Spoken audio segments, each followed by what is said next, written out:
റിക്രൂട്ട്മെന്റ്സിന് വേണ്ട കാര്യങ്ങൾ എന്തൊക്കെയാണ്? സ്മാർട്ട് മൂവ്സ് എന്ന് പറയുന്നത് ഒരു HR റിക്രൂട്ട്മെന്റ് ഫേം ആണ്. ഹാഫ് സാലറി പോലത്തെ ഒരു വലിയ ചാർജസ് ഒന്നും ഇല്ലാതെ ചെറിയൊരു രജിസ്ട്രേഷൻ എമൗണ്ടോട് കൂടി തന്നെ ഏകദേശം ഒരു വർഷത്തേക്കുള്ള വേക്കൻസി അപ്ഡേറ്റുകൾ റെഗുലർ ആയിട്ട് അറിയാനായിട്ട് സ്മാർട്ട് മൂവ്സിന് നിങ്ങളെ സപ്പോർട്ട് ചെയ്യാനായിട്ട് പറ്റും. അപ്പോൾ നമ്മൾ ഈ ഒരു ക്വസ്റ്റ്യൻ ഇതാണ്, കരിയർ പ്രിഫറൻസിന് വേണ്ട കാര്യങ്ങൾ എന്തൊക്കെയാണ് എന്നുള്ളതാണ്. അപ്പോൾ ഇതിനെക്കുറിച്ച് എക്സ്പീരിയൻസ് ഉള്ള കാൻഡിഡേറ്റ്സും ഫ്രഷേഴ്സ് ആയിട്ടുള്ള കാൻഡിഡേറ്റ്സും ഒക്കെ SM ടോക്സ് കണ്ടുകൊണ്ടിരിക്കുകയാണ്. അപ്പോൾ അതുകൊണ്ട് നിങ്ങൾ ചെയ്യേണ്ടതെന്ന് വെച്ച് കഴിഞ്ഞാൽ നിങ്ങളുടെ ഒപ്പീനിയൻസ് കരിയർ പ്രിഫറൻസിന് എന്തൊക്കെ ആവശ്യമുണ്ടോ ഒന്ന് ആലോചിച്ച് നോക്കിയിട്ട് നിങ്ങളൊന്ന് കമന്റ് ബോക്സിൽ ലൈവ് ആക്കുക.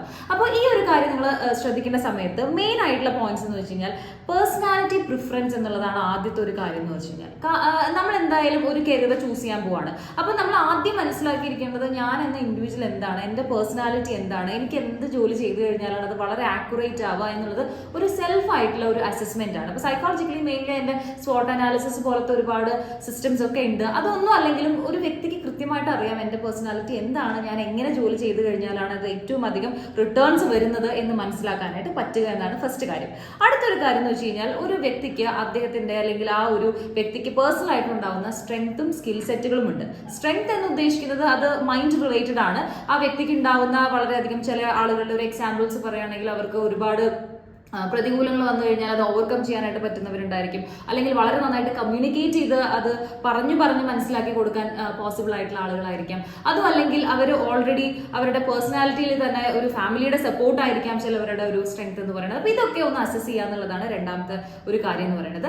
മൂന്നാമത്തെ കാര്യം എന്ന് പറയുന്നത് സ്കിൽ സെറ്റ് ആണ്. അപ്പോൾ മൂന്നാമത്തെ സ്കിൽ സെറ്റ് എന്ന് ഉദ്ദേശിക്കുന്നത് അതൊരു ട്രെയിനിങ്ങിന്റെ ബേസിസിൽ ഡെവലപ്പ് ചെയ്ത് വരുന്ന കാര്യങ്ങളാണ്. അതുകൊണ്ടാണ് നമ്മൾ എഡ്യൂക്കേഷൻ സിസ്റ്റത്തിനൊക്കെ വളരെ ഇമ്പോർട്ടൻ്റ് ആയിട്ട് പറയുന്നത്. ചെറിയ കുട്ടിയായിരിക്കുമ്പോൾ മുതൽ തന്നെ നമ്മുടെ ഒരു എഡ്യൂക്കേഷൻ സിസ്റ്റം എന്ന് പറഞ്ഞു കഴിഞ്ഞാൽ LKG UKG മുതൽ അല്ലെങ്കിൽ nursery, play school, Kinder garden മുതൽ തന്നെ അക്വയർ ചെയ്യുന്ന കാര്യങ്ങളാണ് സ്കിൽസ് എന്ന് പറയുന്നത്. അപ്പോൾ പലപ്പോഴും വിചാരിക്കും ഒരു ഏജ് കഴിഞ്ഞാൽ ഒന്നും പുതിയതായിട്ട് പഠിച്ചെടുക്കാൻ പറ്റില്ല എന്ന്. അങ്ങനെയില്ല, മറിച്ച് എല്ലാ പ്രായത്തിലും ലേണിംഗ് ഇസ് പോസിബിൾ. അപ്പോൾ അതുകൊണ്ട് തന്നെ സ്കിൽ സെറ്റ് എന്ന് പറയുന്നത് കംപ്ലീറ്റ്ലി ബേസ്ഡ് അപ്പോൺ നമ്മുടെ ട്രെയിൻഡ് ആയിട്ടുള്ള ഏരിയാസിനെ ഡിപ്പെൻഡ് ചെയ്തിട്ടുള്ളതാണ്. ഇനി ശ്രദ്ധിക്കേണ്ട ഒരു കാര്യം എന്ന് പറയുന്നത് നമ്മൾക്ക് തോന്നുന്ന ഇൻട്രസ്റ്റ് ആൻഡ് വാല്യൂ എന്നുള്ളതാണ്. അതായത് ഓരോ ആളുകൾക്കും ചെയ്തതിൽ നിന്ന് കിട്ടുന്ന റിട്ടേൺസ് ആയിരിക്കാം, അല്ലെങ്കിൽ ഹാപ്പിനെസ് ആയിരിക്കാം, അല്ലെങ്കിൽ അവർക്ക് തോന്നിയ താല്പര്യമായിരിക്കും. അതിനെയാണ് ബേസിക്കലി നമ്മൾ ഇൻട്രസ്റ്റ് എന്നുകൊണ്ട് ഉദ്ദേശിക്കുന്നത്. അപ്പോൾ അതുകൊണ്ട് നിങ്ങൾക്കത് ചെയ്യാനായിട്ട് ആ മൊമെന്റിൽ താല്പര്യം തോന്നിക്കൊണ്ടിരിക്കുക എന്നുള്ളതാണ് ഒരാളുടെ എന്തൂസിയാസത്തിനെ നിലനിർത്തുന്നത്.